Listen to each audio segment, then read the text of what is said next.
téléspectateurs d'Expression, votre émission qui donne la parole à l'ensemble des acteurs de la culture négro-africaine sous toutes ses formes.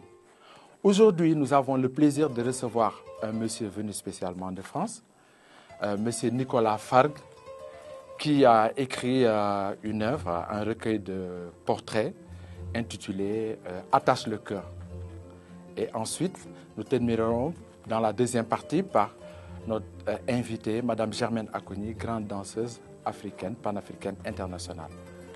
Voilà le sommaire de ce jour. Monsieur Nicolas Fargue, dans cette émission, j'ai le plaisir d'être accompagné d'Innocent Courant. Innocent, bonsoir. Bonsoir, Paul. Et Souley Agara, Souley, bonsoir. Bonsoir, Paul. Nicolas Fargue. Bonsoir, Paul. Très bonsoir, heureux. Innocente. Bonsoir, Souley. Heureux de te retrouver sur notre plateau. Très flatté d'avoir été invité par vous, merci. Très bien. Et justement, aujourd'hui, je devrais annoncer aux téléspectateurs que c'est un format inhabituel. Nous avons 3 parties. Aujourd'hui, on va limiter à 2 parties. Votre partie est la deuxième invitée, d'accord? Avec joie. Très bien. Et justement, Nicolas, ce qui se passe, c'est que des élèves de Blaise Pascal se sont réunis dans une classe et ils ont préparé des questions. On va vous soumettre ces questions et vous allez répondre à ces questions-là. D'accord? Ça va comme ça? Avec grand plaisir. Nicolas Fargue est né en 1972. Il a publié son premier roman en 2000. 13 romans sont publiés à ce jour. Il a reçu le prix France Culture Télérama 2011 et il a un seul éditeur. Car qu'est-ce que nous n'avons pas dit? Qu'avons-nous à savoir de Nicolas Fargue? Non, c'est un bon résumé. J'ai eu la chance de recevoir un prix qui, pour moi, était un beau prix, qui est celui de France Culture Télérama, qui est d'abord une radio que j'écoute, un journal que je lis et respecte. Et puis oui, 13 romans en presque 20 ans. Bon, je ne sais pas le nombre qui fait la qualité. Parfois, je me dis que je devrais ne pas hésiter à prendre peut-être plus de temps pour écrire un roman. Mais pourquoi pourquoi tu as seulement un seul éditeur? Parce que, voilà, si je devais parler d'une chose, c'est de mon éditeur. J'ai eu la chance de rencontrer un éditeur qui était avant tout Je dis qui était parce qu'il est mort il y a 1 an dans un accident de voiture. Et je me sens comme un orphelin, comme tous les autres écrivains publiés par cet homme-là, depuis qu'il est mort. Voilà quelqu'un qui nous a à tous changé la vie. Vous savez, un éditeur, c'est quelqu'un qui, en tant qu'écrivain, vous donne le droit d'être écrivain. Vous adoube écrivain. Donc c'est comme c'est un passeur. C'est quelqu'un qui va faire que il vous autorisera à être vous-même, être le représentant de vous-même par votre art. Sans éditeur, ça fait partie votre manuscrit reste dans le tiroir. Oui. L'édition fait partie du champ littéraire. Bien sûr. Les attributions des prix, l'accueil du livre dans les écoles. Mais vous n'avez pas donné le nom de l'éditeur en question? Alors, c'est les éditions POL, qui correspondent aux initiales du nom de mon éditeur, Paul Oczakowski Laurence. Vraiment à qui je tiens plus qu'à remercier, j'ai envie de lui dire, je lui dois presque tout. Et j'ai vu une photo de toi avec David Diop. Oui. Et voilà, je suis curieuse de savoir à quel moment a été prise cette photo. Oui, j'ai eu la chance de rencontrer David Diop, qui est donc un universitaire français d'origine aussi sénégalaise. Je ne sais pas si c'est sa maman ou son papa qui est sénégalais. Il est professeur de littérature du XVIIe et XVIIIe siècle à l'université de Pau, en France. Et c'était une très belle rencontre parce que il venait pour un livre qui a un succès fou en France, qui s'appelle Frères d'âme. Et il a reçu un prix pour ce... Et je crois que, je ne sais plus quel prix il a reçu, mais il a reçu un prix très important. Oui, c'est le prix Goncourt des lycéens. Voilà, qui est un prix, vraiment l'un des 3 ou 4 prix les plus importants en France. Son livre Frères d'âme a un succès fou.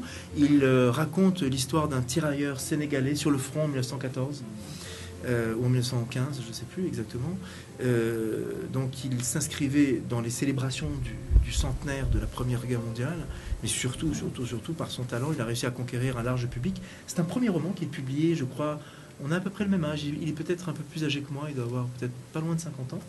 Et voilà, c'était une belle rencontre. Moi je venais parler du Cameroun, il venait parler du tirailleur sénégalais. On s'est rencontrés à une émission sur France Culture.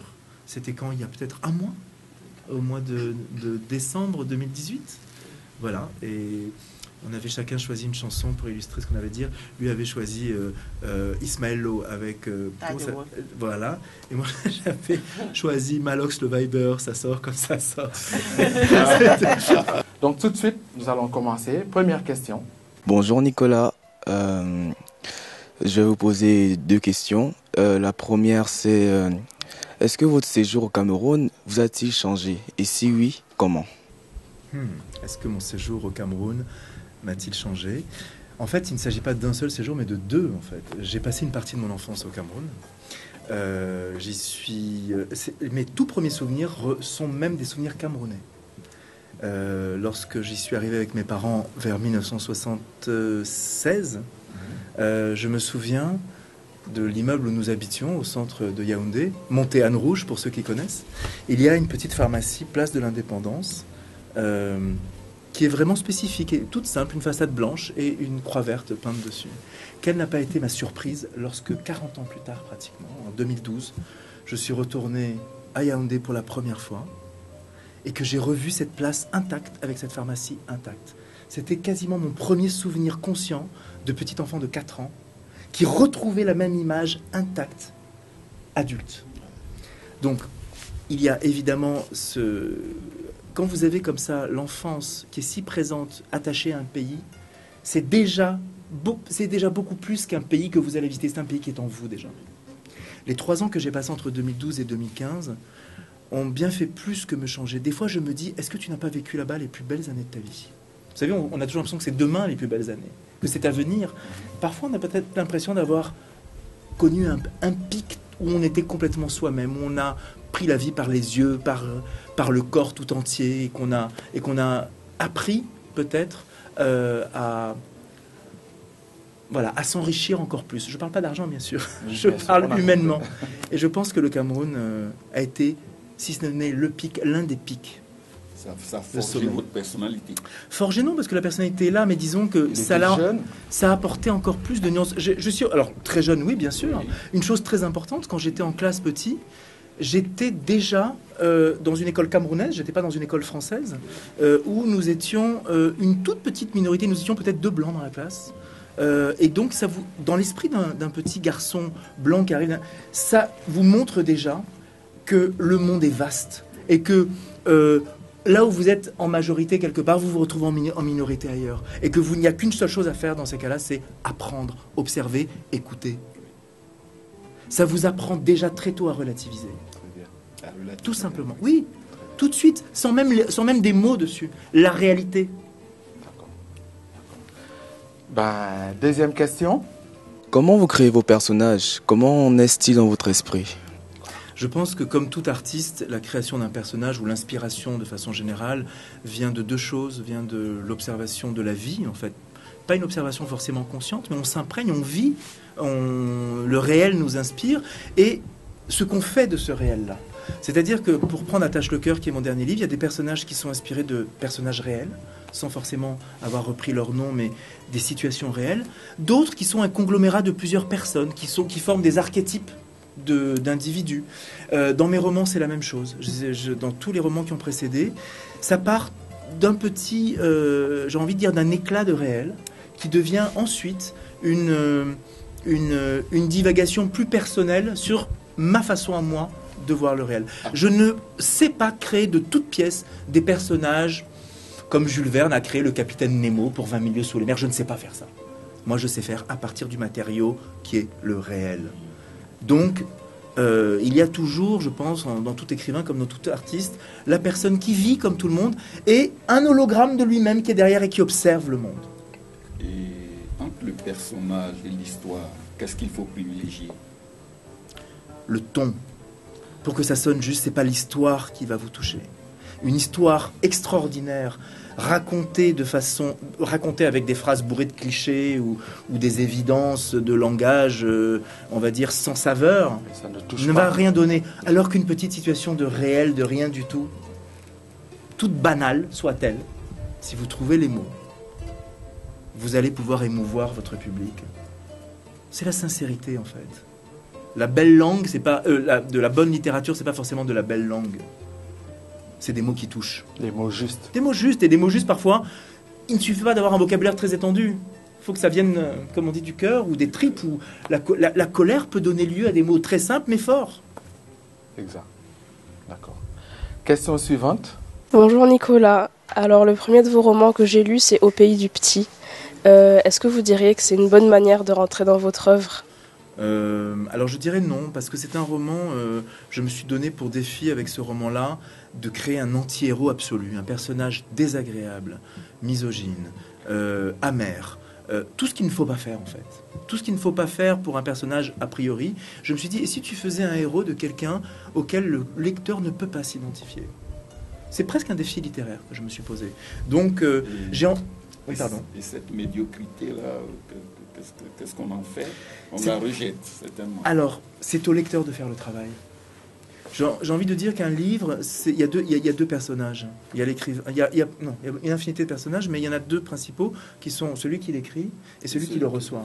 Et le boulot fait par l'un, qui est celui de l'écrire, ne peut exister que si il y a je dirais le complément d'information en face, qui est la réception et l'interprétation qu'on fait d'un livre. Lire, quelque part, c'est réécrire. Absolument. Oui. Vous n'aurez pour le même livre jamais deux fois la même lecture.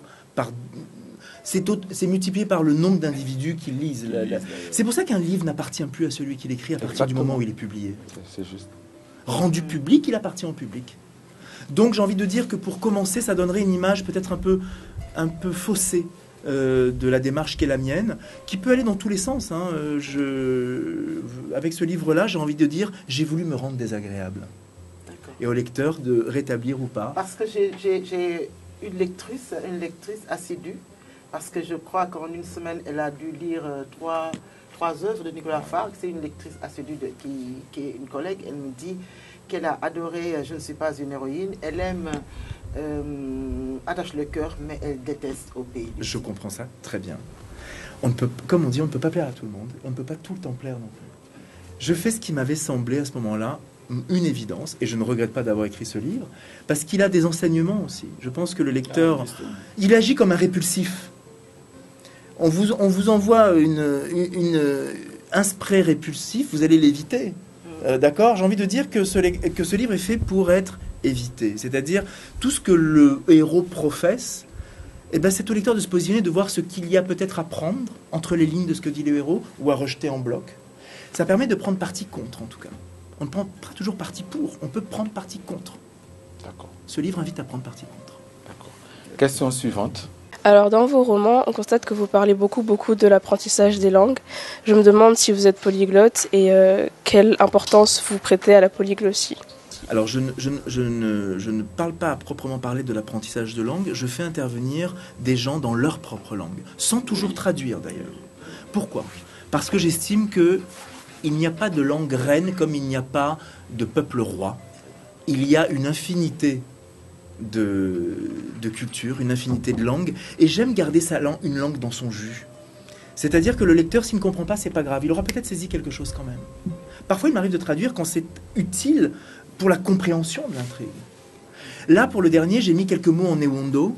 Enfin, non, pas en cam franglais, plutôt. En cam franglais. Parce que le livre se passe vraiment en Cameroun et qu'il y a plusieurs personnages qui sont camerounais, qui s'expriment parfois avec des mots que ne peut pas comprendre le lecteur français où le livre est sorti. D'accord ?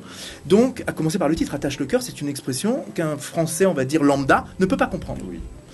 Alors qu'ici au Gabon ou dans toute l'Afrique francophone subsaharienne, je pense que les gens vont comprendre. J'aime montrer le monde dans sa diversité, y compris, et à commencer par les langues.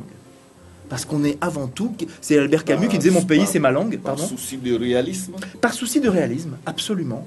Oui. On est autant que nous sommes un corps, nous sommes aussi une langue. Une façon de la porter. Donc, un personnage, c'est son tempo, sa tonalité et sa langue. Très bien. Question suivante. Bonjour Nicolas, on remarque dans vos œuvres que vous aimez découvrir des cultures différentes de la vôtre. En quoi cette curiosité nourrit-elle vos œuvres ? Mais j'ai envie de répondre avec la même chose que pour les langues. C'est une évidence pour moi qu'il n'y a pas une vérité, une culture qui a tout compris et les autres qui n'ont pas compris. Chacun a sa vérité, il suffit de se déplacer en regardant le monde pour se rendre compte que comment pouvoir affirmer des choses quand on voit l'immense diversité des cultures. Et la meilleure façon, soit de trouver son chemin, c'est d'aller prendre à droite, à gauche, des choses qui nous semblent belles, qui nous semblent bonnes pour nous, qui nous correspondent. Et moi, je ne les ai pas trouvées que dans ma culture d'origine, je les ai trouvées dans le monde entier, ces choses-là. Et mes livres ne sont pas forcément un manifeste en faveur du pluriculturalisme. En tout cas, par ce biais du pluriculturalisme, j'essaie d'inviter le lecteur à se dire « va voir ailleurs aussi ». Mis à part l'Afrique, avez-vous vécu dans d'autres parties du monde? Et si oui, avez-vous perçu des points communs entre ces différentes cultures? Alors, je vous parlais du Cameroun dans l'enfance, et très vite après le Cameroun, je suis parti vivre avec mon père au Liban, donc au Moyen-Orient. J'ai ensuite vécu en France, mais pas dans la France parisienne. J'ai vécu en Corse, qui est une autre culture à l'intérieur de la France. Et même quand on parle d'Afrique, de quelle Afrique parlons-nous? J'ai certes vécu au Cameroun, mais j'ai vécu aussi à Madagascar, qui n'a rien à voir. Qui est cette Afrique qui est même pas rattachée au continent lui-même, qui est la grande île, on l'appelle, mais qui est où il y a sa propre. Enfin, moi, je n'ai vu rien de commun entre ce que j'ai pu voir quand j'ai voyagé au Bénin ou au Burkina ou en Éthiopie ou au Congo. Ce sont des Afriques très différentes les unes des autres. Oui, donc, les récits de voyage sont très intéressants. Qu'est-ce qui vous a marqué dans cette pérégrination? Ben vous savez, ça devient comme un... Moyen-Orient, la découverte, non, c'est comme ensuite un besoin. Quelles sont les valeurs qu'il a retenues, qui l'ont marqué? Moi, ce qui m'a marqué, je dirais peut-être sur le continent africain dans son ensemble, dans ce que je vois, c'est la pudeur des gens. La pudeur des gens par rapport à une culture qui est la mienne d'origine, où on nous incite tout le temps à dire parfois même trop. Des choses qu'on n'est pas forcément obligé de dévoiler. On dévoile, on déballe. Ce qui m'a beaucoup marqué et que je respecte infiniment, c'est cette pudeur qui parfois aussi dans l'excès peut aussi peut-être inhiber les gens excessivement. Mais vous voyez, c'est ça qui est intéressant. D'un côté, peut-être trop d'impudeur. De l'autre côté, parfois trop de pudeur. Donc, moi, avec ces influences-là, je vous donne l'exemple de la pudeur, mais je peux vous en donner bien d'autres. Essayer de trouver mon chemin à la main. Comment se comporter? Ne pas trop dire. Des fois, quand j'entends maintenant des Occidentaux, que je dis, mais pourquoi ils disent ces choses-là qu'on n'a pas besoin d'entendre tous? Et parfois, quand je me trouve dans des pays d'Afrique subsaharienne où j'entends des enfants qui n'osent peut-être pas suffisamment s'exprimer face à des aînés, et qui en eux gardent quelque chose de précieux qui est leur sincérité, mais qui n'osent pas parce qu'il ne faut pas, je veux dire, un peu plus d'impudeur serait peut-être bon. Vous voyez? C'est l'équilibre en permanence qu'on cherche à travers... C'est ça. C'est ce que j'allais dire, hein, parce que moi j'ai l'impression par moment qu'en Afrique, il y a peut-être cette impudeur-là, enfin cette pudeur-là, est-ce que de temps en temps il n'y a pas un peu d'hypocrisie quand même? Beaucoup d'hypocrisie au final. On en a chez nous aussi qui se manifestent d'une autre façon. Ici, elles se manifestent. Je pense que les qualités, les défauts sont présents partout, mais elles ne se manifestent pas de la même façon. D'accord. Vous voyez ce que je veux dire? Et pas dans les mêmes proportions, selon une culture, ou pas dans les mêmes domaines. Non, l'humour n'est pas du tout le même. La même blague ne va pas faire rire, je dirais, du même côté de la Méditerranée. Et même ne va pas faire rire du même côté du Sahara. Ou même, vous voyez, selon les différentes... Moi, je trouve ça fascinant. Et j'ai appris avec le temps à comprendre d'autres formes d'humour que celle dans laquelle j'aurais été élevé si je n'étais resté qu'en France, par exemple. Vous voyez? Mais l'humour... Mais c'est comme la cuisine, c'est comme l'humour, la cuisine, comment dire, les vêtements, la façon de s'habiller, tout est différent. La musique, ce qu'on écoute, n'est pas la même chose aussi. La cote culturelle. Oui, et c'est fondamental. Ce ne sont pas que des détails. Si on s'ouvre à plus, on s'enrichit véritablement. C'est une évidence de le dire, mais j'y crois profondément. Profondément. Et au Moyen-Orient? Alors au Moyen-Orient, oui, bien sûr que j'ai aussi eu une part d'influence forte. Les odeurs, c'était l'encens. Le Liban sorti des guerres ou bien Non, pendant la guerre. Je vivais là-bas pendant la guerre. Quand j'étais petit, on devait passer par les checkpoints pour que j'aille à l'école. J'entendais parfois les balles le soir là, qui tiraient. En 1979, c'était la guerre civile. Oui. Donc c'était intéressant aussi, bien sûr. Alors, il se trouve que c'est peut-être... Alors, ça aurait pu être le Moyen-Orient, j'aurais pu être passionné, vouloir absolument retourner. Mais il se trouve que voilà, bon, la vie en a décidé autrement, et c'est là où vous ne pouvez pas maîtriser votre propre histoire. Pourquoi est-ce que c'est l'Afrique subsaharienne qui l'a emporté sur le reste? Je ne sais pas. J'ai aussi vécu dans le monde anglo-saxon, j'ai vécu en Nouvelle-Zélande. Bon, ça n'a rien à voir, hein. Mais c'est quand même toujours ici que j'ai envie de revenir. C'est bon, Nicolas, de dire ce qu'on sait déjà, hein, de le rappeler aux gens, parce qu'ils oublient. C'est bien de constater, vous l'avez dit, qu'il n'y a pas une Afrique, mais des Afriques. Oui, je pense que ça, on devrait le dire. Tellement. Ah, cette uniformisation-là, il y a des Afriques. C'est pour ça que quand j'entends les gens dire l'Afrique, de quelle Afrique parles-tu? C'est ça. De quelle Afrique parles-tu? Mais c'est un bon voyageur, c'est un bon témoin de réalité africaine. Quand il parle de la pudeur, c'est vraiment mais c'est vrai. C'est très vrai. Vous-même, vous le savez, quand vous entendez des fois, vous ne dites rien. D'ailleurs, dans ce cas, vous laissez parler, mais vous n'en pensez pas moins. Vous dites, mais est-ce qu'il a besoin de dire tout ça? Exactement. Mais voilà, c'est ces choses-là, moi, qui... Et vous savez quoi? J'écris sur ce silence-là. C'est-à-dire que ce qui va m'inspirer, ça va être tout ce qui ne se dit pas, tout ce qui est dans l'entre les lignes. C'est ce que va penser peut-être la personne tout en gardant un sourire de politesse vis-à-vis de la personne. Moi, ce qui va m'intéresser, c'est de dire, attends, on fait pause sur le sourire, je vais aller creuser dans ta tête, voir ce que tu es en train de penser à ce moment-là. Vous voyez ce que je veux dire? C'est ça, c'est là-dessus que j'écris. Quand les élèves me disent, ouais, pourquoi vous n'écrivez pas des polars ou des choses où il y a une attaque ou un meurtre Non, ça, il y a des gars qui font ça très bien. Moi, ce que je peux dire, par contre, je peux écrire sur le non-dit. Le non-dit. Voilà. Ça m'intéresse plus. Et les silences sont très évocateurs. Et surtout, c'est en vous profondément, ça dit beaucoup de vous, un silence. Tout ce qu'on ne dit pas dit beaucoup de nous. C'est vrai. Ben oui. Nicolas, question suivante. Alors bonjour Nicolas, d'après vous, quelle serait la bonne définition du mot écrivain? Le boulanger, on en a besoin, c'est lui qui nous nourrit. Le vendeur de fruits et légumes, tous ces gens-là, le scientifique, l'agriculteur. Il y a des métiers qui, a priori, ne servent à rien. Les artistes, les danseurs, les écrivains, les peintres, les musiciens. À quoi ça sert? Sans eux, le monde avance quand même. C'est presque un sujet de dissertation littéraire. Bien sûr. Ça, mais si on les enlève, mon Dieu, est-ce qu'on peut vivre seulement avec de l'utile? Pas du tout. Nous sommes, nous, êtres humains, autre chose que de simples machines à manger, à dormir et à mourir. On a des pensées, on a des sensibilités, nous sommes tous différents, nous avons tous des empreintes digitales différentes, nous avons tous notre individualité, des interactions les uns avec les autres, et qui mieux que les artistes peuvent dire ces choses qui sont a priori inutiles, mais qui nous définissent mieux que toute autre utilité. L'écrivain est un artiste parmi d'autres, qui à la fois participe et est témoin du monde. Il mange le monde par les yeux, par le corps, par la bouche, et il le restitue à sa façon. Et l'autre, sans qu'il le sache, a besoin de l'écrivain, a besoin du danseur, a besoin du peintre, a besoin du musicien, parce que c'est un miroir. On a besoin du miroir. C'est comme le bouffon du roi. Le roi, on ne va pas oser lui parler parce qu'on a peur de son courroux. Oui. Mais il y a toujours à côté quelqu'un qui, sous une forme ou sous une autre, lui dit la vérité. Voilà, l'écrivain est un bouffon. Question suivante. Et j'étais aussi curieuse de savoir comment vous définiriez vous-même votre propre style. Le style que j'ai... Vous savez, ça fait 20 ans que je publie des livres.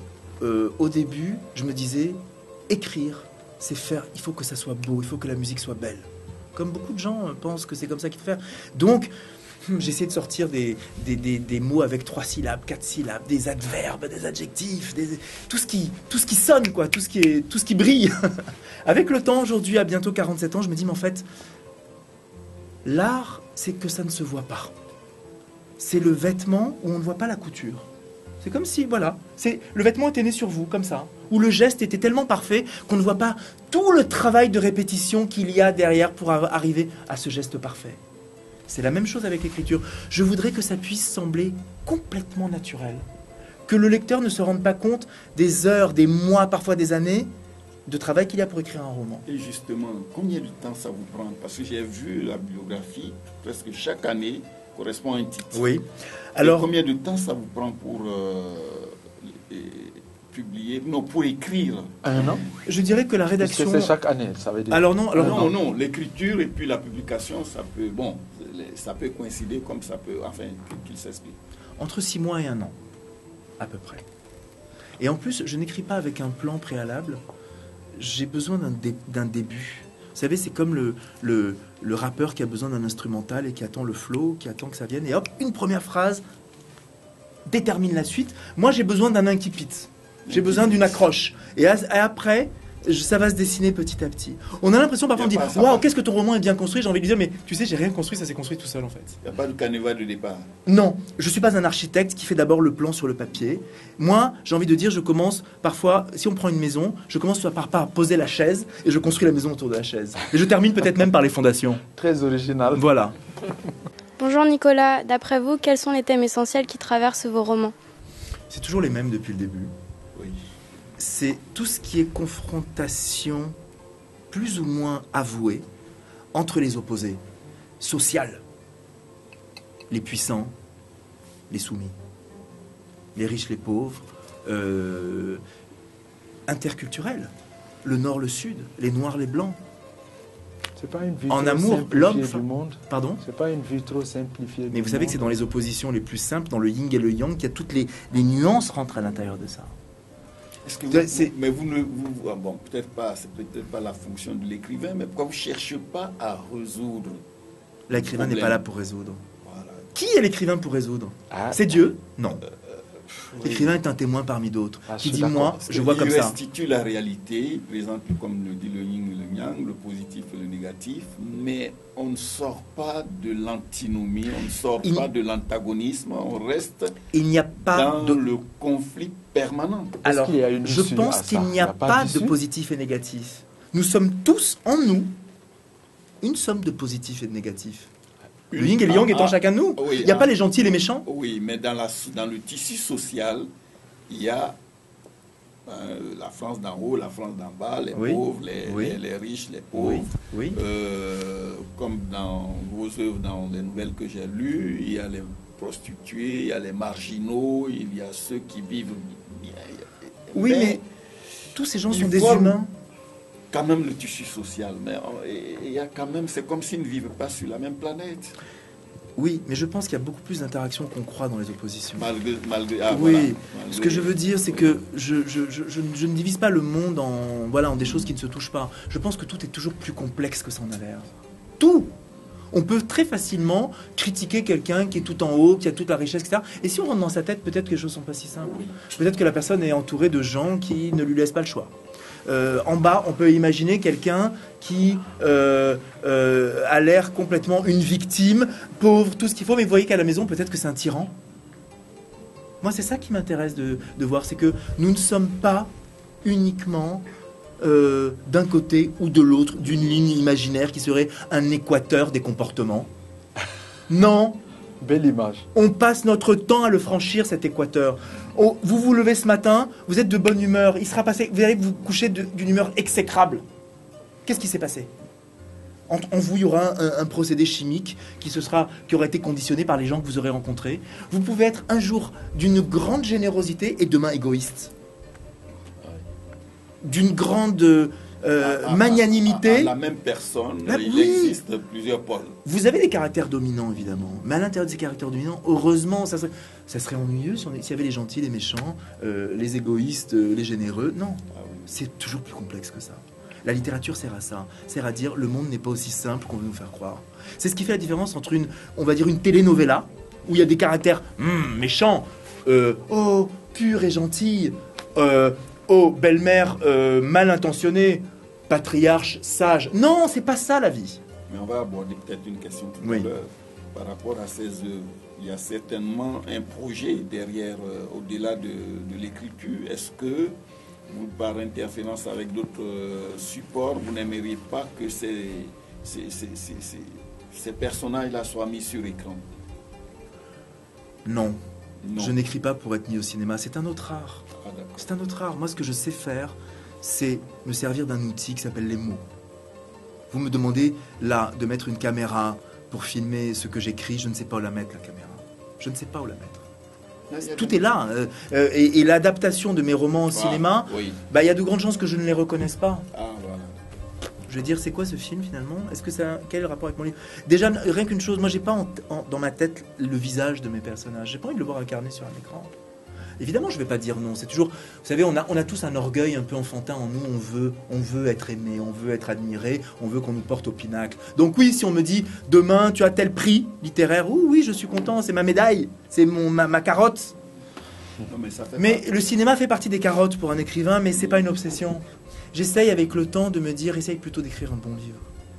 D'écrire un bon livre, quelque chose dont je sois fier. Et ça, c'est beaucoup plus difficile. Beaucoup plus difficile. Parce que je ne vois que les défauts des œuvres que je produis. Ah bon? Mais bien sûr. Vous me demandez de lire ça, je vais regarder cette plage. C'est exactement comme si vous regardez une photo de vous quand vous aviez peut-être 10-12 ans, vous aviez une coiffure bizarre, des vêtements, voilà, je veux dire, mais c'est pas moi ça. Voilà, bon. Mais en même temps, j'assume, c'est comme ça. C'est la démarche artistique est sans fin. Vous vous remettez tout le temps en question. Permet qu'il développe ça c'est très important. Qu'est-ce qu'un bon livre? Je pense que le bon livre, c'est celui dans lequel chacun puisse se retrouver sans que ça soit forcément l'intention initiale de l'auteur. Le bon livre, c'est celui... universel, qui met en relief les valeurs universelles. Non, ça c'est des gens qui cherchent à donner des leçons. Je ne cherche à donner des leçons à personne. Le bon livre, c'est celui dont vous allez retenir peut-être une phrase, peut-être un passage qui vous aura un tout petit peu changé. C'est-à-dire, vous allez faire référence ensuite dans la suite de votre vie, sans vous en rendre compte, à ce passage, à cette phrase. Comme un exemple, comme une référence qui va vous aider à mieux vous exprimer. Ah, dans tel livre, tu te souviens quand le personnage fait ça? Voilà, c'est un peu ce que j'ai ressenti hier. Voilà un bon livre. Exactement. C'est un détail. C'est pas un bon livre de la page 1 à la page 444. C'est peut-être à la page 53, ligne numéro 15. Il y a peut-être ce truc qui vous a touché et qui va vous changer délicatement, mais en profondeur. Aider à mieux formuler quelque chose. Vous donner les mots sur quelque chose qui était là à l'état latent, sans qu'il y ait à l'arrivée la possibilité de les dire. Oui. Ça aide à vivre. Question suivante. Bonjour Nicolas, dans votre roman Rat Terminus, vous parlez beaucoup des Vasaya, c'est-à-dire des Blancs qui vivent à Madagascar. Et ma question c'est, est-ce que vous avez vécu une telle vie et si oui, quels souvenirs en gardez-vous? Alors, je tiens à nuancer. Tout à l'heure, nous parlions de l'Afrique. Il n'y a pas l'Afrique, il y a des Afriques. Il n'y a pas un Vasa, il y a des Vasas. Il n'y a pas seulement les Blancs qui vont là-bas pour du tourisme sexuel, pour résumer. Il y a aussi des gens qui viennent pour connaître. Dans mon livre, dans Rat Terminus, il y a plusieurs personnages de Blancs. Il y a une jeune femme plutôt naïve qui, elle, va découvrir autre chose. Il y a un monsieur qui, lui, je dirais, a une certaine amertume vis-à-vis de sa culture d'origine et qui va trouver ses solutions là-bas. Il n'existe pas dans sa culture d'origine. Là-bas, on le regarde comme un dieu. Voilà, je ne vais pas plus loin, vous avez peut-être compris. Il y aura un chef de mission humanitaire qui dit « Mais l'humanitaire, qu'est-ce que c'est finalement ?» C'est peut-être une seconde colonisation. Donc, j'ai envie de parler de plusieurs personnages qui représentent à eux un Occident, on va dire, déporté. Et il y a aussi une certaine galerie, un certain nombre de personnages locaux, on va dire, de malgaches. Et il y en a plein. Déjà, de quel Madagascar parle-t-on? Des plateaux où les gens ont les cheveux raides et ressemblent à des Indonésiens? Ou des côtiers où les gens ressemblent bien davantage aux populations que vous pouvez trouver au Mozambique ou en Tanzanie ou du continent africain austral ou voilà. Donc de qui parle-t-on? Ce ne sont pas les mêmes cultures, ce ne sont pas les mêmes... Donc voilà, j'essaie de mettre... Donc qu'est-ce que je garde de... La deuxième partie de la question, c'était quoi? Je ne me souviens plus. C'est quel souvenir en gardez-vous? Je garde un souvenir d'une diversité de gens et qui est à la mesure de la diversité géographique de ce pays. Voilà, c'est un peu bateau ce que je dis, mais je garde le souvenir aussi d'une ville où le ciel est souvent bleu et où la mer est émeraude. De choses très simples, de contrastes de couleurs qui restent dans ma tête très présents. Voilà, de grands ciels vifs. Bonjour Nicolas, considérez-vous que vous êtes un écrivain engagé et si oui, quelles sont les causes que vous défendez? Alors, vous savez, comme je disais tout à l'heure, j'ai une leçon à donner à personne. Je ne suis moi-même pas du tout un être exemplaire, donc je n'ai aucune leçon à donner à personne. En revanche, il y a des choses auxquelles je tiens, il y a des choses qui me mettent en colère. Je n'aime pas le colonialisme sous toutes ses formes. Voilà. Si je devais défendre une cause, ça serait ça. Je ne parle pas seulement du colonialisme qui existe entre la fin du 19e jusqu'en 1960, dans la plupart des colonies françaises ou occidentales en général. Je parle du colonialisme tel qu'il peut exister encore en 2019. Je parle aussi du colonialisme mental. Je parle de tout ce qui est soumission à un ordre arbitraire. Ouais. Voilà.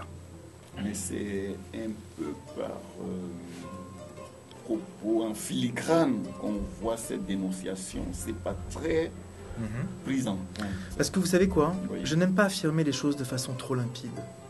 J'aime que le lecteur fasse son boulot. D'aller chercher derrière. Il l'a déjà dit. Bonjour Nicolas. Dans votre roman Je ne suis pas une héroïne, vous évoquez Giovanni Zoom de Toni Morrison. Pouvez-vous nous dire ce que vous en pensez? Je l'utilise uniquement parce que le personnage qui est le personnage principal de ce livre adore James Baldwin. Donc, elle cite à un moment ce livre. Moi, ce que j'aime dans ce livre, j'aime ce qu'a fait James Baldwin, qui est d'écrire un roman. James Baldwin était un auteur afro-américain, très engagé, qui a, lui, vécu beaucoup de choses difficiles dans sa vie en tant qu'homosexuel dans un monde où les homosexuels étaient rejetés, dans un monde où les Noirs étaient rejetés. J'avais envie de dire, il a cumulé les oppressions. Il a écrit un livre où il n'y a pas un seul Noir dans son livre. Il s'est mis à la place de Blanc. Alors on peut dire, oh là là, mais de quel droit? Vous savez, ce terme d'appropriation culturelle. Moi, je trouve ça super qu'il ait fait ça. Je trouve ça super. Et il a écrit une histoire d'amour qui va au-delà des séparations. Une histoire d'amour homosexuel qui est quelque chose qui pourrait être jugé, oh là là, c'est pas bien, mais non, c'est une histoire d'amour avant tout. J'aime que James Baldwin ait effacé les frontières dans tous les domaines, qu'il se soit permis de parler d'une réalité qui n'était peut-être pas forcément la sienne, celle d'un homme blanc. Voilà. Et moi, c'est ce que j'ai fait aussi à mon tour.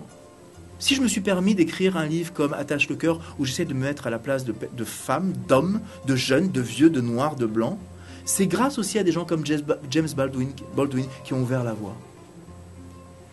Il y a d'autres auteurs qui ont inspiré, qui ressemblent un peu à ce qui pourrait être considéré comme des modèles. Pour moi? Oui. Oh, il y en a une infinité. Si je commence à sortir la liste, ça peut aller très très loin. Elle est infinie, mais si vous voulez quelques noms, écoutez, il y a des gens que j'admire beaucoup.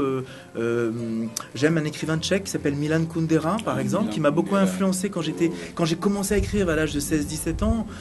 J'aime beaucoup un écrivain congolais qui s'appelle Sony Laboutansi. Ouais. Sony Laboutansi, Aimé Césaire sont des gens qui, petits, quand j'ai dit petit, j'ai lu ça assez tôt, Cahier d'un retour au pays natal, j'ai dû lire ça vers 16-17 ans, j'étais frappé par la puissance évocatrice, par exemple. Frappé. Bon, je peux en citer 1000 autres. Voilà, en voilà quelques-uns.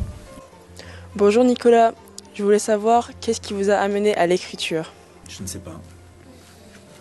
J'en sais rien, c'est comme ça. Réponse complète. C'est comme si tu demandes à Kylian Mbappé qu'est-ce qui t'a amené au football.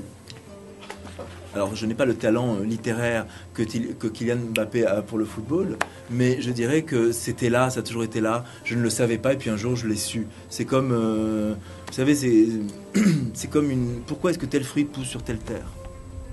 Ça ne s'explique pas. On peut biologiquement ensuite trouver plein de raisons à plein de choses, mais c'est comme ça. La mangue pousse là parce que c'est là qu'elle doit pousser. L'écriture a poussé là parce que c'est là où elle devait pousser. N'avez-vous pas peur que vos romans soient répétitifs? J'écris toujours le même livre, donc j'ai pas peur. Sauf que je l'écris avec un peu plus de maturité à chaque fois. Je change de décor. Je change de nom de personnage. Mais c'est toujours la même chose dont je parle. Toujours les mêmes obsessions. Donc, non, j'espère bien qu'ils sont répétitifs. Mais j'espère qu'ils sont de mieux en mieux répétitifs. Voilà, chers téléspectateurs, vous avez suivi la première partie avec Nicolas Fall. Alors, nous allons, pour la deuxième partie, passer directement à l'analyse de Attache le cœur. Oui. Votre recueil de portraits, votre recueil de nouvelles. Les instantanés camerounais. Voilà, des instantanés. Merci pour la précision. Et avant de rentrer dans l'œuvre, tout de suite, on voit Dédicace à Muriel. Tout de suite. Qui est Muriel? Oui, bonne question. C'est un livre donc qui est dont le sujet, s'il devait y avoir un sujet, moi je n'écris pas avec des sujets, j'écris avec des personnages. Mais s'il devait y avoir un sujet, ça serait le Cameroun. Vu de langue de 15 personnes différentes. Ils vont pas dire, ah, je regarde le Cameroun, je parle du Cameroun. Ils sont le Cameroun, à leur façon, ils l'incarnent. Muriel, je vous ai parlé de mon enfance au Cameroun, c'était une camarade que j'avais lorsque j'étais dans cette école. Une camarade dont le papa est camerounais et dont la maman était française. Et nous nous sommes connus donc quand on avait 4, 5, 6 ans, on était à l'école ensemble. Et lorsque, bien des années plus tard, en 2012, à l'âge de 40 ans, j'arrive au Cameroun, voilà, je rencontre cette dame, mais sans du tout me souvenir de quoi son nom ne me dit rien. Voilà, Muriel, bonjour, on a travaillé ensemble sur un... Et un jour, elle me dit, mais tu étais au Cameroun petit, dans quelle école tu étais? J'ai dit, l'école des moineaux. Elle dit, j'étais aussi à l'école des moineaux. Tu as quel âge? J'ai 40 ans. J'ai 40 ans aussi. On a été à l'école ensemble alors. Elle est allée, 2 jours après, elle arrive avec une photo, elle me dit, regarde, sur la photo, on la voit elle, en train de tenir la main de sa petite sœur, et on me voit moi à côté. Et elle, Muriel, vit au Cameroun. Et c'est elle qui m'a dit, qui m'a appris cette expression attache le cœur. Et je lui ai dit, écoute Muriel, si un jour j'écris un livre, il s'appellera sur le Cameroun, il s'appellera Attache le cœur. Et j'ai écrit ce livre, mais je lui ai pas dit que j'allais lui dédicacer. Donc c'était une façon de remercier et de boucler la boucle avec cette enfance camerounaise. Donc avec cette jeune femme, enfin qui a mon âge, enfin qui n'est plus si jeune, mais qui était jeune, c'est une petite enfant et qui aujourd'hui est une femme, donc qui elle a les 2 cultures en elle, elle est métisse. Donc voilà, c'est un hommage à Muriel que je connais depuis toujours. D'accord. Et maintenant, quand on examine le titre là, sous forme impérative, attache le cœur. Oui. Quand on regarde, on se demande est-ce que c'est un conseil que vous donnez ou est-ce que c'est un avertissement? Parce qu'on va être surpris, parce qu'on va découvrir pas mal de choses. Quand ça tangue dans l'avion, là, quand il y a les trous d'air, là, le commandant de bord, il dit quoi? Attachez vos ceintures. Moi, je dis à mes lecteurs, attache le cœur. J'y vois plus clair. C'est ça. C'est la même chose. Oui. La vie n'est pas facile. Oui. Des fois, il faut serrer les dents. Des fois, tu as envie que la colère sorte. Tu as envie et à côté, quelqu'un qui te connaît va te dire, calme-toi, attache le cœur. Ou au contraire,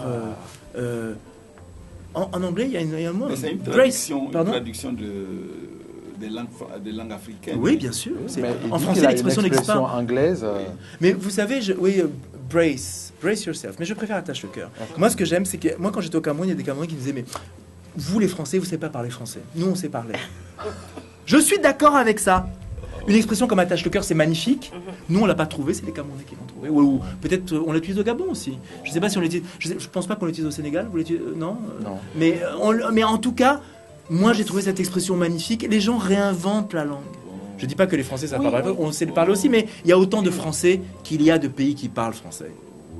Oui, le français, on peut en faire ce qu'on veut. Moi, ce que je n'aime pas, c'est qu'à l'école, on fasse croire aux enfants qu'il n'y a qu'une seule façon d'écrire le français, c'est comme Voltaire. Et qu'on dise que pour s'adresser à quelqu'un, il faut user de formules de politesse qui remontent au 19e siècle. La langue est vivante. La langue, on en fait ce qu'on veut à partir du moment où on la sent. Donc si on a envie de dire attache le cœur, et non pas attache ton cœur. Veux-tu bien attacher ton cœur, s'il te plaît? Non, attache le cœur. C'est ça qui est efficace. Ce qui compte, qu'est-ce que c'est? C'est l'impact. Moi, si je vois sur une couverture attache le cœur, je dis ça m'intéresse, j'ouvre au moins la première page. 2 remarques. Attache le cœur s'adresse à qui? Qui doit attacher le cœur? Les gens dont il est question ici, des gens qui souffrent. Les gens qui souffrent. Et les gens qui souffrent, ça ne veut pas dire seulement des pauvres. Il y a quelqu'un de riche qui souffre là, par exemple aussi. Vous savez qu'on leur demande de supporter leur souffrance, là, leur misère. Parce que de supporter leur misère. Non, mais non, pas par fatalisme, je crois, non. Attache le cœur, ça veut dire. Il y a un mot au Cameroun qu'on dit pour quand les gens souffrent ou ils ont mal, ils sont malades. Asia. Patience. Asia. Donc, ça peut être quoi? Ça peut être 2 choses. Ça peut être effectivement inciter les gens à ne pas réagir. Voilà, c'est ça que vous voulez dire. Je vois où vous voulez en venir. Parce que la résignation, c'est pas une solution. Je suis d'accord. Attache le cœur, ça peut aussi vouloir dire garde le courage aussi. C'est-à-dire que ton cœur, fais en sorte que ton cœur ne s'échappe pas de ton corps, qu'il ne tombe pas par terre. On est dans le registre de l'attentisme. Peut-être. Moi, je comprends par là que par rapport à l'expression attache le cœur, cela dépend de l'intonation et de la situation d'énonciation, la situation de communication. Suivant le moment où on utilise cette expression, le sens peut changer. Et ça, il y a beaucoup d'expressions, il y a beaucoup d'expressions comme ça dans les langues africaines. Par exemple, quand je prends au Sénégal le mot ndeysaan. Ndeysaan, ça peut être la compassion. Ndeysaan, ça peut être l'exaltation. Ndeysaan, ça peut être l'extraordinaire. Cela dépend du ton. Bien sûr, et du contexte. Le contexte. Je pense qu'Attache le cœur aussi sera la même chose. Suivant la situation, nous avons un sens différent. Et celui qui écoute, celui qui perçoit le message, sent ce que l'on veut dire à partir du ton. Bien sûr. Ça peut vouloir dire aussi, ne désespère pas. Oui. Alors, est-ce que j'aurais dû dire, indignez-vous? Voilà, ça pose possible. C'est trop facile, ça. Oui. Vous savez, je n'aime pas trop l'évidence. Indignez-vous, c'est une exhortation à l'action. Oui. Et l'action permet de changer justement de situation. Oui. Moi, je pense qu'on peut aussi exhorter les gens à changer. Ah, voilà, oui, d'accord. Attache le cœur aussi peut être indignez-vous. Bien sûr. Ah, si ça peut être indignez-vous, d'accord. D'accord. C'est pour ça que le lecteur en fait ce qu'il veut. Oui. Si ça peut aller jusqu'à indignez-vous, d'accord. Ouais. Oui, excuse-moi. Nicolas, justement, on sent avec ce que Souley vient de dire, est-ce qu'il n'y a pas une forme de pessimisme qui traverse Moi, je vais vous dire, j'ai pas attendu d'écrire ce 13e livre pour être pessimiste. Pas seulement pessimiste, mais je suis pessimiste et optimiste, exactement comme le yin et le yang. Parfois optimiste, parfois pessimiste. Des fois, vous êtes désespéré, vous avez l'impression qu'il n'y a pas de solution. Des fois, vous avez l'impression que vous volez, que vous êtes en lévitation, que rien ne peut vous arrêter. Mais de façon générale, je ne pense pas que l'être humain soit bon. Il y en a des bons, mais c'est une minorité. Je pense qu'on est souvent mu par des intérêts très égoïstes. Et mes livres essayent d'être... Moi, vous savez, nous sommes des adultes. Hein. Je m'adresse à des adultes. L'adulte, il est suffisamment grand pour pas avoir besoin qu'on lui prenne par la main en disant « Tu sais, le monde, il est très joli. C'est beau. » Ça, on dit ça aux enfants. Il faut le dire, parce qu'ils doivent grandir. Et quand on est adulte, on va arrêter de se raconter des histoires. On n'est pas là pour écouter des belles fables. Moi, je ne suis pas là pour écouter des belles fables. Je ne suis pas là pour en écrire. Je suis là pour dire comment je vois le monde. Et c'est pas toujours joli. C'est tout. Voilà. Et c'est cette noirceur qui est la couleur dominante dans... Non, c'est pas du noir, c'est du gris. C'est parfois, bon, parfois du il y a gris du soleil. C'est du vrai. Vous savez quoi? C'est le ciel avec les nuages qui passent. Parfois, vous avez l'impression que c'est tout gris et l'instant d'après, un joli rayon de soleil. C'est comme ça la vie. C'est les nuages qui passent dans le ciel et qui font cache-cache avec le soleil. C'est ça. C'est des tableaux obscurcis. Il y a que... Je suis pas mais par moments éclaircis, comme il le dit, des rayons de soleil qui traversent l'air. C'est rare. Par exemple, moi, il y a une image qui m'a marquée et que je pense que je n'oublierai pas. Cette image du PDG qui ne se connaît pas ses employés, qui voit une femme qui présente bien dans le couloir. Il pense que c'est une collaboratrice alors que c'est une technicienne de surface. Parce que justement, par rapport à Attache le cœur, cette femme, elle s'indigne et elle ne veut pas être misérabiliste, ne serait-ce que physiquement, même si elle nettoie le sol. Elle se tient alors, voilà, elle se tient bien, elle présente tellement bien que son chef... Voilà. Et ça m'a marqué. Et même ça m'a marqué parce que justement, c'est pas parce qu'on est dans le dénuement matériel, ne serait-ce que matériel, qu'il faut avoir une apparence miséreuse et inspirer la pitié. Et justement, cette image de cette femme, je pense que c'est la seule image que je vois positive. Voilà, mais chaque fois c'est gris, c'est noir, mais avec elle c'est extraordinairement lumineux. Et j'admire cette femme-là, sa fierté, sa dignité, en dépit de son dénuement matériel. Nicolas, excuse-moi, une réaction par rapport à ce qu'elle a dit, comprends bien. Et également le mot de la fin, parce qu'on a... on a déjà non, mais non, moi, je n'ai pas fini avec les cheveux. Ah non, il faut qu'on parle des cheveux. Ça, c'est très important. Parce que les cheveux, c'est le fil... Ça vient de là-bas. Non, parce que les cheveux, c'est le fil conducteur, n'est-ce pas? Moi, je trouve, je ne suis pas une héroïne du début à la fin.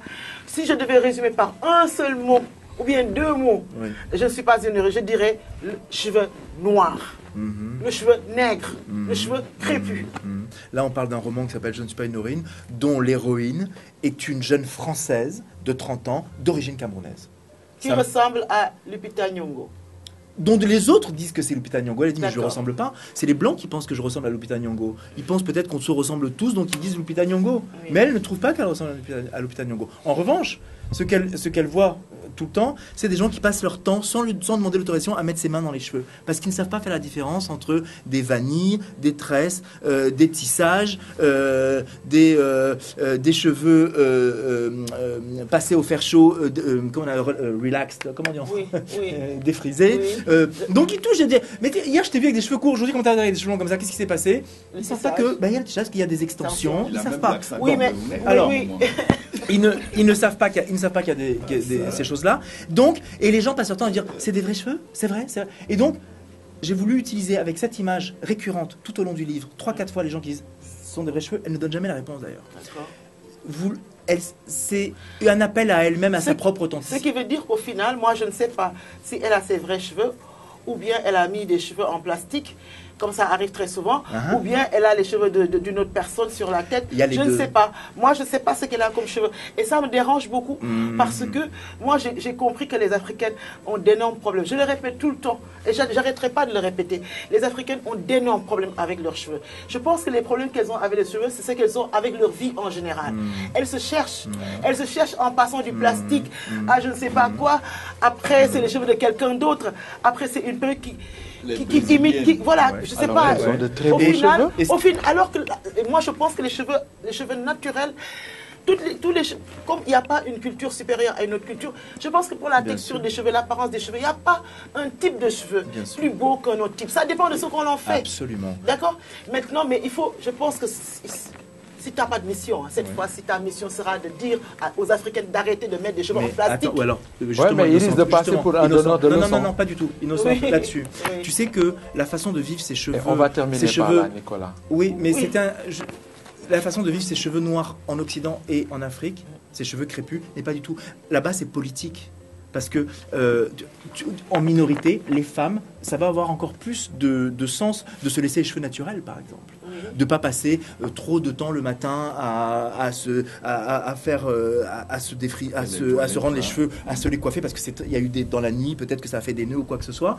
Là, Gérald, elle sait que lorsqu'elle rase ses cheveux à la fin, on m'a dit ici, mais quelqu'un est mort dans sa famille? Non. C'est un autre sens là-bas. Elle veut recommencer à zéro quelque chose. Peut-être psychologiquement, elle repart plus forte. Et là, elle enlève ses extensions. Elle avait des extensions. Elle avait des extensions là, cette truc. Elle demande au coiffeur, toi tu sais pas ce que c'est, mais tu coupes d'abord et ensuite tu détresses le truc. Voilà pourquoi je voulais que toi tu en parles. J'en ai parlé à la fin. La dernière scène est symbolique. Elle vient dire exactement ce que tu viens de dire. Oui, mais que tu en parles pour qu'on lise et qu'on sache que le cheveu tel qu'il est, le cheveu naturel, je pense que c'est la personnalité et la dignité. Et qu'on n'a pas besoin de se fabriquer les cheveux en Chine, qu'on va coudre. Je ne sais pas. Ne penses-tu pas qu'il y a des femmes qui sont bien dans leur peau, qui aiment aussi se faire des tresses avec des extensions? Oui. Qui sont bien et qui n'ont aucun problème d'identité, qui savent où elles sont nées, qui savent. Mais qu'elles trouvent ça joli, tout simplement. Tu vois ce que je veux dire? Tu penses pas qu'il existe des femmes comme ça aussi? Plus jolies que les cheveux crépus naturels. Qui, elles, par choix, se trouvent plus belles. Soit avec des tissages, soit... C'est là la question, qu'elle se trouve plus belle avec des tissages. C'est là la question. Peut-être que ces femmes n'ont pas de problème. Elles se disent pas... C'est comme les gens qui veulent se décolorer la peau, qui disent il faut que je mette des produits pour que ça soit plus blanc. Là, ça, je suis contre, parce qu'en plus, ça, c'est très mauvais pour la santé. Mais les cheveux, c'est pas pareil. Peut-être que quelqu'un aime se faire des cheveux de telle ou telle façon, parce qu'elle se trouve... Là, je ne suis pas d'accord avec toi. Parce que quand on met des cheveux artificiels, le cuir chevelu ne respire plus. C'est vrai. Il est asphyxié. Après, les cheveux qu'on a naturellement tombent. Et on entre dans un cercle vicieux où on en veut à la peau noire parce qu'elle a donné des cheveux crépus, alors qu'on a pris tout le temps. On a tout fait pour détruire la qualité de cette peau-là.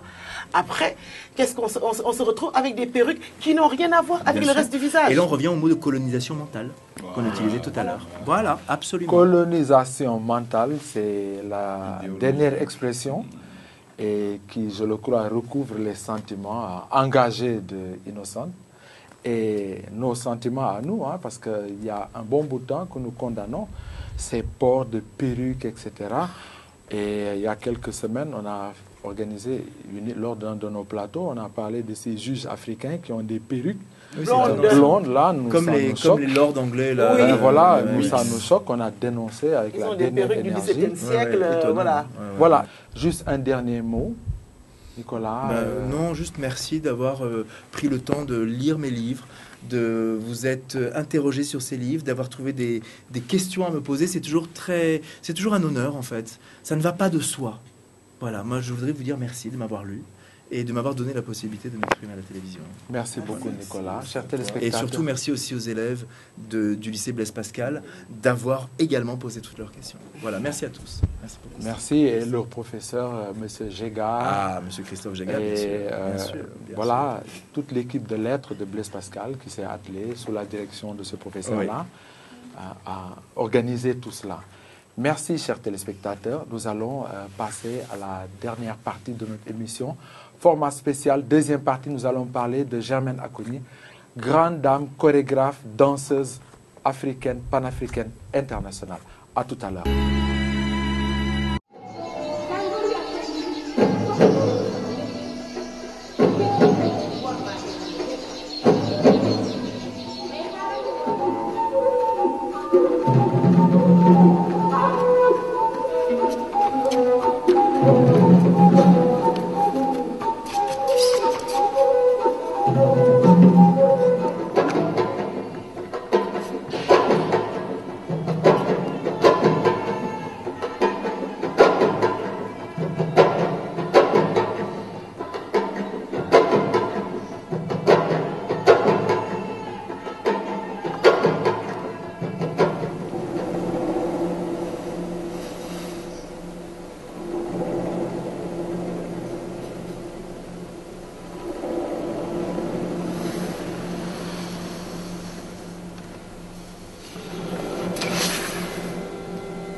léegi nag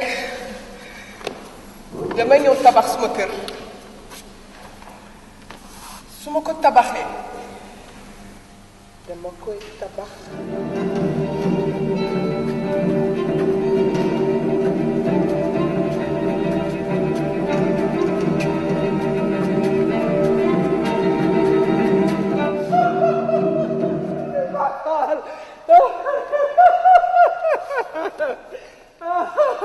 je suis pas folle.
Retour sur le plateau, chers téléspectateurs, et nous recevons en deuxième partie un nouveau format d'expression, Mademoiselle Mika. Mademoiselle Mika, bonsoir. Bonsoir.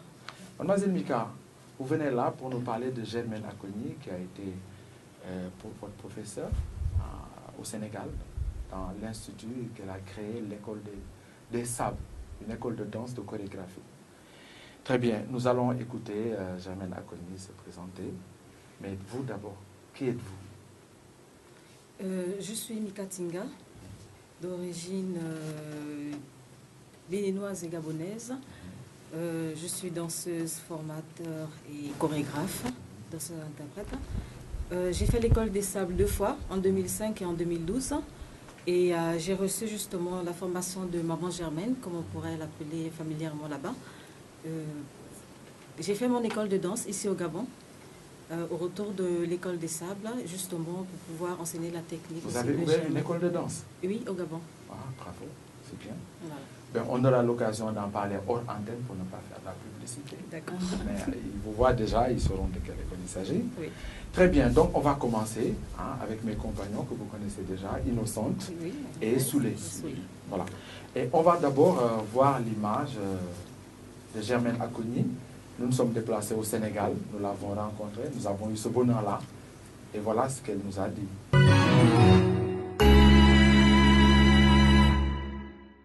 Aujourd'hui, nous sommes à Dakar et nous avons la chance, en dépit de son emploi du temps extrêmement chargé, de recevoir sur ce plateau Germaine Acogny, Madame Germaine Acogny. Madame Germaine Acogny, bonsoir. Bonjour et bonsoir si vous voulez. Et c'est toujours un plaisir pour moi de répondre à l'invitation de journalistes parce qu'ils m'ont beaucoup porté depuis le début de ma carrière et jusqu'à présent. Donc aussi de rencontrer les téléspectateurs parce que je sais que les gens m'aiment, quoi. Et j'aime aussi les gens. Donc c'est un échange, donc c'est un plaisir pour moi d'être ici. Merci beaucoup, madame. Merci. Alors, on va tout de suite passer dans le vif du sujet. Oui. On a quelques questions. Et est-ce que vous pouvez vous présenter aux téléspectateurs? Il y en a qui vous connaissent, mais il y a la nouvelle génération. Oui. Est-ce que vous pouvez... Bon, moi, je suis Germaine Acogny, chorégraphe, pédagogue, danseuse. Et beaucoup de gens me connaissent sous l'égide de créer les majorettes du Sénégal. Donc, les majorettes du Sénégal, c'est un label maintenant. Et je l'ai créé au temps où Doudou Ndiaye Rose et moi, nous travaillions à l'Institut national des arts. Et donc, voilà. Et puis, j'ai fait des études de prof d'éducation physique et sportive à Paris, à l'école Simon Siegel, parce que toute petite déjà, je voulais être prof de danse. Et je ne sais pas pourquoi, mais ça n'existait pas. Donc il fallait être prof d'éducation physique et sportive. Et donc j'ai pu réussir à cet examen d'être dans une école privée dans le 16e, l'école Simon Siegel à Paris, dont la directrice était Marguerite Lamotte, une femme extraordinaire, de petite taille, très disciplinée, très sévère, et qui m'a appris la discipline et aussi l'exigence dans le travail. Donc, de 1960, j'ai fini mes études à l'école, ça a 3 ans, où j'étais prof de gymnastique harmonique parce que j'ai fait ces études de danse, mais option d'éducation physique et sportive, mais option danse. Donc, en 1965, j'ai terminé mes études, diplôme en poche, et je suis rentrée au Sénégal. Et quand je suis rentrée au Sénégal, nous étions 2 Goréennes, Félicité Ndiaye, Madame Diouf, et moi, qui étions de Gorée, prof d'éducation physique et sportive. Donc j'ai été affectée au lycée Kennedy. Au début, où j'ai fait mes études, c'était le collège de jeunes filles quand j'étais plus jeune. Et j'ai retrouvé des professeurs au lycée Kennedy, où j'ai enseigné pendant quelques années. Quel souvenir as-tu gardé de Germaine Acogny? Le meilleur souvenir que j'ai de Germaine Acogny, c'est la mère qu'elle est en fait pour tous les danseurs. On arrive à l'école des Sables et c'est une maman qui nous accueille. On a appris là-bas à appeler Maman Germaine et pas autre chose parce que au-delà de la danse, elle nous a appris beaucoup de valeurs dans la vie déjà. Et l'esprit familial, dans le cadre de l'école des Sables, c'est vraiment, et avec les cuisinières, et avec les administrateurs, et même les professeurs de danse, c'est vraiment, voilà, c'est une question de famille à l'école des Sables. Votre maison. C'est notre maison. Et elle a intitulé, je crois, le titre, c'était l'école des Sables. Vous avez retenu pourquoi elle a donné le titre de l'école des Sables? Alors, la première salle où on s'entraîne, il y a du sable au sol. Ah. Voilà. Elle a construit une autre salle qu'on appelle Henriette, mais d'abord on s'entraîne dans le sable et c'est comme rentrer dans ses racines. Pour elle, c'est rentrer dans ses racines et l'Afrique, on cherche les racines, donc on doit s'entraîner dans le sable. C'est des apprentissages qui durent combien de temps? Qui duraient combien de temps? La première formation est la plus grande, elle dure 3 mois.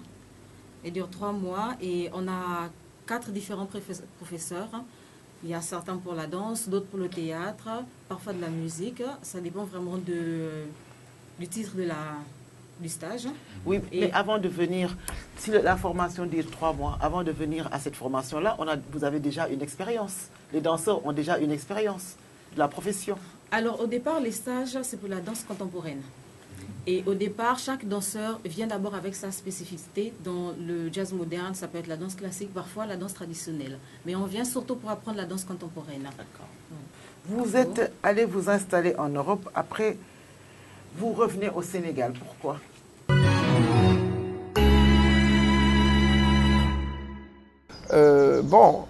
On a essayé, parce qu'une idée ne meurt jamais, cette aventure de Moudra, c'est quand même la formation des danseurs. Pour être médecin, il faut être formé, pour être ingénieur, il faut être fermé. Et donc, pour être danseur, on pensait qu'il fallait se former. Et cette idée ne nous a jamais quittés, Helmut et moi, qui a suivi mon aventure. On a été à l'île Jourdain, où on a fait des stages internationaux dans cette ville. Et en même temps, on n'a jamais laissé le Sénégal. Chaque année, on revenait au Sénégal, à Fangoumé, près de Bignona. D'accord. Et un vieux guérisseur qui nous avait adoptés. Et on avait, dans le village, on invitait chaque année des danseurs du monde entier, amateurs et semi-professionnels, dans ce petit village de Fangoumé, chaque année pendant 4 à 5 semaines, pendant 7 ans. Et l'aventure a duré aussi autant que cela, Dieu l'a voulu. Il y a eu les problèmes de la Casamance. D'accord. Oui, beaucoup de soucis. On ne pouvait plus continuer cette aventure, ni en Casamance. Et aussi, pendant 10 ans, on avait essayé à l'île Jourdain. Il y avait même le maire qui avait acheté une ferme pour nous. Et ça ne se concrétisait pas. Et j'ai dit, quand tu ne sais pas où tu vas, regarde où tu viens. Et j'ai dit à mon mari, écoutez, on va retourner au Sénégal. D'habitude, ce sont les femmes qui suivent les maris, mais il y a des maris qui suivent, il y en a de plus en plus qui suivent leurs femmes. Et on a décidé de revenir au Sénégal. Et on avait fait un stage, parce qu'on avait prévu de faire ce stage en Casamance, mais il y avait des problèmes. Et donc, Jacqueline Lemoine me dit, il y a Gérard Chenet qui a un centre à Toubab Dialaw. Et j'avais travaillé déjà avec Gérard Chenet. Je l'appelle, il me dit, mais viens. Et c'était à Toubab Dialaw. Donc nous sommes arrivés, je crois en 95, on a fait un stage là-bas, chez Gérard Chenet, dans sa cour. En ce moment, il n'avait pas tout cet hôtel où tout était plein. Et donc on a fait 2 stages d'amateurs, semi-professionnel chez Gérard Chenet. C'était le premier étranger du village. Et l'idée de revenir a commencé à germer parce que la roue tourne, les choses changent et l'esprit, un nouvel air commençait à souffler au Sénégal. Et là, c'est là que j'ai décidé de revenir au Sénégal. Et Helmut et moi, on a acquis 5 hectares de terrain à Toubab Dialaw, en face d'une lagune, forêt de baobab. Et en 5 ans, je crois qu'en 10 ans, on a commencé par nos propres moyens. Hein. Moi, j'ai vendu un petit studio que j'avais à Paris, dans le Marais. Et Helmut a hérité le richesse. On a mis l'argent parce qu'on n'attend pas les politiques. C'est trop long, déjà en France. Et ici, on a commencé à construire. Et on a travaillé à la plage, sous le soleil. Et c'est pour cela qu'une émission, je crois qu'une émission télévision nous a appelé l'École des Sables. Et donc, on n'a pas attendu. Et après... C'est à ce moment-là que vous avez créé Djantebi? Oui, oui, c'est à ce moment-là que nous avons créé une association pour porter notre rêve, pour porter notre projet. Et à ce moment-là, donc, les constructions ont continué. On a commencé par nos propres moyens. Mais il y a une association aux États-Unis qui s'appelle Art International, qui a vu notre travail par la création d'une compagnie qu'on avait faite par le biais de... Voilà, on avait une compagnie qui a voyagé aux États-Unis et tout. Et c'est à ce moment-là qu'Helmut a pris l'occasion de rencontrer des fondations aux États-Unis. Et Art International a décidé de nous accompagner pour la construction du centre.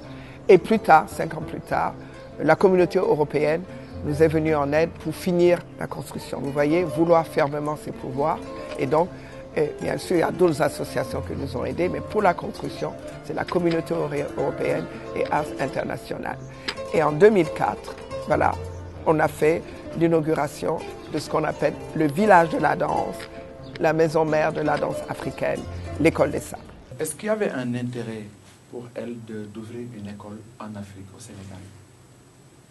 Parce que vous faites la même chose, vous avez ouvert une école ici. Oui. Ben pourquoi? Quel intérêt à ouvrir alors qu'il y a peut-être plus de facilité en Europe? Pourquoi, d'après toi, elle a ouvert une école là-bas? Pourquoi toi-même, tu as ouvert une école ici? Maman Germaine, comme moi, je pense qu'elle est attachée à ses cultures. Dans ses formations, elle parle aussi de sa grand-mère qui est béninoise, prêtresse béninoise, avec qui justement elle a appris certains gestes pour former sa technique, la technique de Maman Germaine. Et je pense qu'elle avait besoin elle s'inspirait de tout ce qu'elle a appris en Europe. Elle avait besoin de montrer ça d'abord à ses frères et sœurs sénégalais pour apprendre la danse. Et ensuite, elle a voulu faire une grande ouverture à l'Afrique parce qu'elle s'est rendue compte que le mélange de culture africaine pouvait faire. Je pense qu'elle s'est aussi appuyée là-dessus pour pouvoir faire sa propre technique. Pour ma part, je pense que c'est toujours nécessaire. On peut aller voir ce qui se passe à l'extérieur, donc en occidental, mais je pense que c'est toujours important de revenir sur ses pas, de revenir parce que de toute façon, on est africain et c'est bien de s'inspirer de ses propres racines. Et comment ça se passe au Gabon? C'est bien parti votre école? Oui, c'est bien parti. C'est difficile, comme chez tout le monde, je pense. Et au Gabon, on a on a un problème de la danse avec les parents parce que c'est pas souvent bien perçu par certains parents. Donc c'est difficile déjà de ce côté. Et en plus, les Africains... Pourquoi ce n'est pas bien perçu? On pense que la danse, c'est pour les filles? Non, pas pour les filles du banditisme. Ça n'incite pas souvent certains jeunes Gabonais à faire l'école, à aller à l'école. Voilà. C'est la scolarisation qui est plus importante que la danse. Oui. Ils pensent que la danse, c'est peut-être pour ceux qui n'ont pas réussi à l'école, c'est ça? Ou bien la danse, c'est pour ceux qui n'ont... Ce sont des préjugés. Oui, mais est-ce que ce sont ces préjugés-là qui font que les parents n'aiment pas que leurs enfants soient des professionnels de la danse? Voilà, malheureusement, oui. Moi, j'ai eu de la chance. C'est après mon bac que j'ai dit à mon père que je voulais faire de la danse. Et il a très bien perçu. Donc, heureusement pour moi. Mais est-ce qu'on peut réellement danser si on n'a pas de motif, si ce n'est pas naturel, si ce n'est pas ancré dans un programme, dans la tradition, se lever comme ça pour aller danser? C'est une question de ressenti. Voilà. Je vais rebondir justement sur ce que disait Nicolas. Voilà, c'est une question de ressenti. On ne décide pas, je ne vais pas me lever un matin pour dire que je vais être danseuse. Non, c'est parce que j'ai d'abord appris à danser. Je suis rentrée dans une école de formation et après, la passion est venue comme ça. On ne demande pas, on ne veut pas être chanteur tout d'un coup, on ne veut pas être écrivain tout d'un coup, mais c'est une étape de la vie, j'en peux le dire, qui nous emmène à aller dans ce... On devient danseur ou danseuse professionnelle. C'est un choix. Alors, je pense qu'on peut apprendre à choix. danser tout seul. Je pourrais, moi, aller m'inscrire dans son école et apprendre à danser, d'autres formes de danse, juste pour mon plaisir personnel. Oui, mais c'est que la danse... On danse déjà naturellement. Oui, mais voilà. apprendre de la danse, c'est justement aller chercher autre chose que ce qu'on sait déjà. Voilà. Alors, comment la danse permet-elle d'enseigner la pédagogie? C'est la question qu'on a posée à Germaine. C'est la même question qu'on te pose. Je vais revenir sur les préjugés qu'ont nos parents. Justement,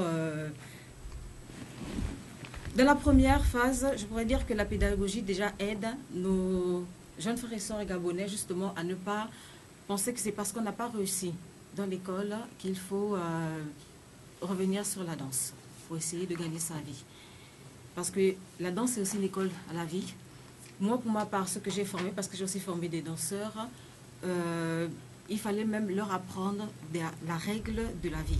Savoir se tenir devant les gens, savoir parler, savoir... J'ai fait comme une autre éducation artistique, c'est vrai, mais j'ai fait comme une éducation qu'on pourrait apprendre à l'école et qu'on pourrait aller au-delà aussi de ce que nos parents nous apprennent à la maison. Parce qu'il faut savoir agencer entre tout ce qu'on pourrait faire dans la vie. Certaines filles, au Gabon, contrairement au Gabon, la danse, ce n'est pas pour les filles, justement. Il y a moins de filles, de femmes qui dansent que les garçons. On a, je peux dire 25%, sinon 20% de filles qui dansent. C'est plus pour les hommes, les garçons. Parce que les garçons, ils font ce qu'ils veulent, comme ils veulent, pour les parents. Et nous, on est souvent enfermés, on est gardés à la maison. Voilà. Et l'ouverture au monde voudrait que, avec la danse, on est plus ou moins dénudés. Et là, encore, pour les Africains, pour les Gabonais, il faudrait cacher une certaine...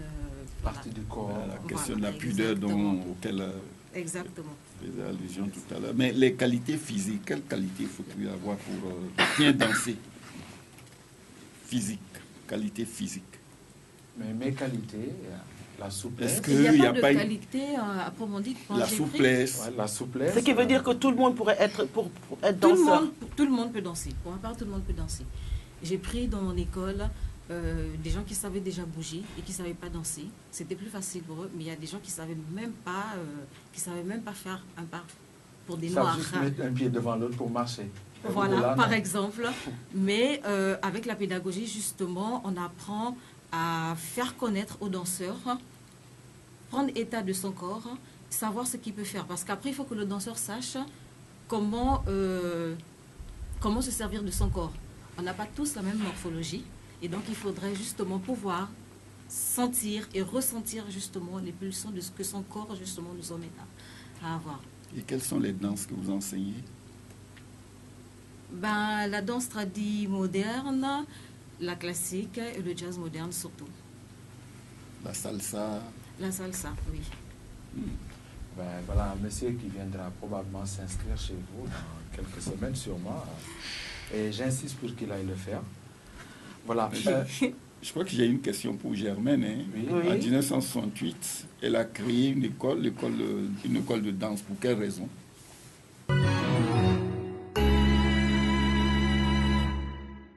C'est-à-dire, j'étais prof d'éducation physique et sportive au lycée Kennedy. Et j'ai divorcé. J'avais deux enfants à charge, Patrick et Ghislaine. Et donc, pour réunir les fins de mois et aussi occuper mon esprit et mon corps, j'ai décidé d'ouvrir à la rue Raffnel, dans la cour de ma villa, un centre de danse pour amateurs. Donc, je me souviens bien, c'était en mars 68, et même, je crois que c'est Mamadou Fadiga qui était ministre de la Culture, et le directeur du Soleil était venu, le Soleil m'avait encouragé, et donc il y a des femmes qui m'ont beaucoup aidé, qui sont venues en tant qu'amateurs. Je me souviens de madame qui avait une clinique, une femme, madame Nyang, qui avait une clinique privée, Elle avait inscrit ses enfants dans une école de danse classique. Elle est arrivée avec les chaussons. Elle dit « Je sais comme c'est difficile d'être une femme noire et d'ouvrir, juste après la colonisation, une école. » Donc elle a amené ses enfants, elle a amené ses amis et les femmes m'ont beaucoup aidé à réunir les fins de mois difficiles. Et donc de là, dans cette rue Raffnel, j'ai commencé à élaborer. On a fait des spectacles à Daniel Sorano. J'avais des enfants de la bourgeoisie sénégalaise et française et européenne, libanaise aussi. Et c'est surtout des femmes qui m'ont beaucoup portée. Et dans cette petite école, j'ai commencé déjà à élaborer ma technique de danse, qui est devenue une technique de danse comme Martha Graham, Limon, et qui est un peu comme la danse classique aussi, pour transformer le corps et éduquer le corps. Donc, le président Senghor a entendu parler de cette petite chose de danse qui commençait à naître et il voulait faire du Sénégal la Grèce de l'Afrique. Il y avait bien sûr la littérature, les arts plastiques, vous savez, et il manquait la mère de tous les arts, la danse. Il y avait bien sûr la danse traditionnelle, patrimoniale, mais il cherchait une nouvelle danse qui sera goûtée par tous, une danse des temps modernes. Et il a demandé à voir mon travail et Sonar Senghor m'a reçu au théâtre Daniel Sorano et j'ai montré avec mes amateurs, les petites filles qui sont devenues grandes maintenant, Gassi Radiaï, Ngoné Fall, voilà, qui étaient mes petites, les petits rats que j'ai montré à Sorano. Bon, le président Senghor a apprécié, mais il a dit, bon, je ne m'y connais pas, il faudrait que je demande à un ami, Maurice Béjart, de voir ce qu'il pense de votre travail. Et donc, en 1975, le voilà qui a été invité par le roi Baudouin à Bruxelles. Je rentre dans ses bagages avec une amie. Et nous allons voir Maurice Béjart à Moudra, Bruxelles. Et là, Moudra, Bruxelles, Moudra, ça veut dire geste. Et Maurice Béjart avait déjà ce Moudra à Bruxelles. Et j'ai donné un cours de ma technique de danse à une trentaine de danseurs qui étaient là. Il m'a regardé, il n'a presque pas parlé. Et puis, il a fait des compliments au président Senghor. Alors, j'ai dit au président Senghor, mais pourquoi moi, il ne me le dit pas à moi? Pourquoi à vous? Et le lendemain, je suis allée voir Maurice Béjart et je lui disais, je vais bien le regarder dans les yeux, je ne baisse pas les yeux et ça va être gagné.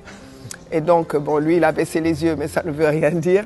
Et donc, il a trouvé que mon travail était bien. Et quand il a été à une conférence en Nairobi, on lui a demandé d'ouvrir un Moudra en Afrique. Il y avait le Maroc qui avait demandé, et puis aussi en Inde, il voulait aussi un Moudra. Mais il a dit, je vais aller au Sénégal, parce que j'ai mon ami, le président Senghor, et Germaine Acogny qui commence à faire de nouvelles choses. Et c'est comme ça que nous avons eu la chance, en 1977, d'ouvrir Moudra Afrique au musée Dynamique, qui était le musée Dynamique, qui est devenu la Cour de cassation, dans ce bel espace où nous avons commencé Moudra Afrique en 1977. Ça avait tellement quelque chose d'extraordinaire, mais qu'on pensait que ça durait un peu plus. Mais voilà, quand en 1977, un journaliste est allé voir Maurice Béjart, lui a dit « Monsieur le directeur », il a dit « Non, c'est pas moi le directeur, c'est Germaine Acogny, elle fera ce que je veux, mais différent de moi. » Très bien, cette aventure a duré 5 ans. Après, le président Senghor a pris sa retraite et à la fin, bon ben, Moudra Afrique a fermé ses portes pendant que le président Abdou Diouf était président de la République. Moudra Afrique a fermé en 82 et c'est à ce moment-là que j'ai rencontré Helmut Vogt, qui est mon mari, et j'ai dû m'expatrier. Je suis partie puisque je n'avais pas de travail et qu'on me proposait de retourner en tant que prof d'éducation physique. Et donc, je suis partie, j'ai retrouvé Maurice Béjart à Bruxelles. Germaine nous a reçus pendant plus de 30 minutes vous constatez que nous n'avons pas le temps de passer toutes les questions. Et dans des émissions ultérieures, nous mettrons Germaine sans concession. Là, ce soir, plutôt, nous sommes arrivés à la fin de la dernière partie de notre émission. Et moi, je voudrais dire aux téléspectateurs, je suis porteur d'un message du PDG qui a proposé, face aux rumeurs de fermeture de cette école, d'organiser une action qui permettrait peut-être d'injecter de l'argent, en tout cas sous quelque forme, que ce soit, et permettre à cette école-là de ne pas fermer. Je pense que j'ai posé la question à Germaine, je lui ai dit, et elle a réagi, suivons-la.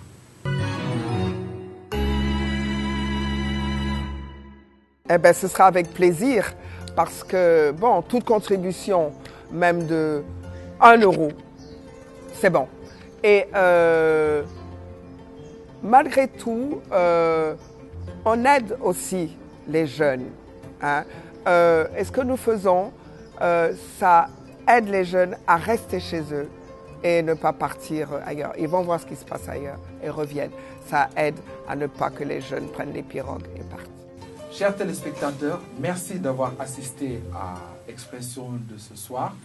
Nous avons commencé d'abord par recevoir M.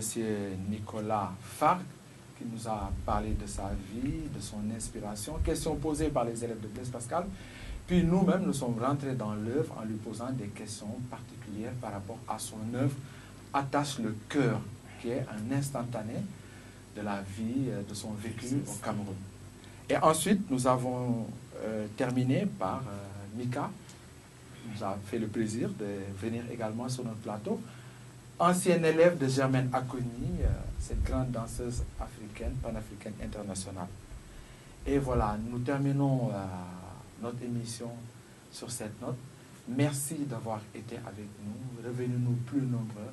Au revoir et à très bientôt. Au revoir.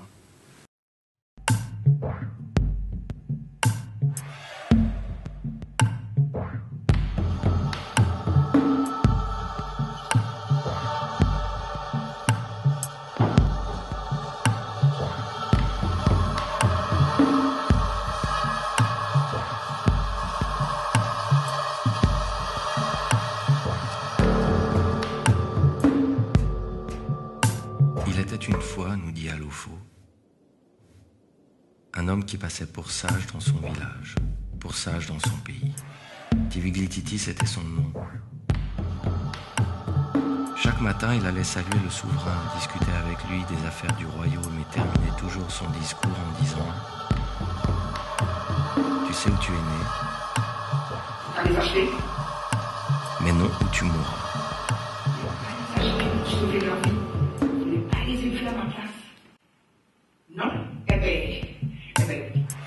Moi, je vais les tuer, les comprimer, les compresser, les tuer.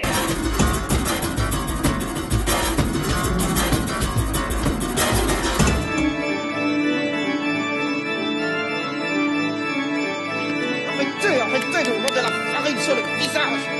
Arrêtez.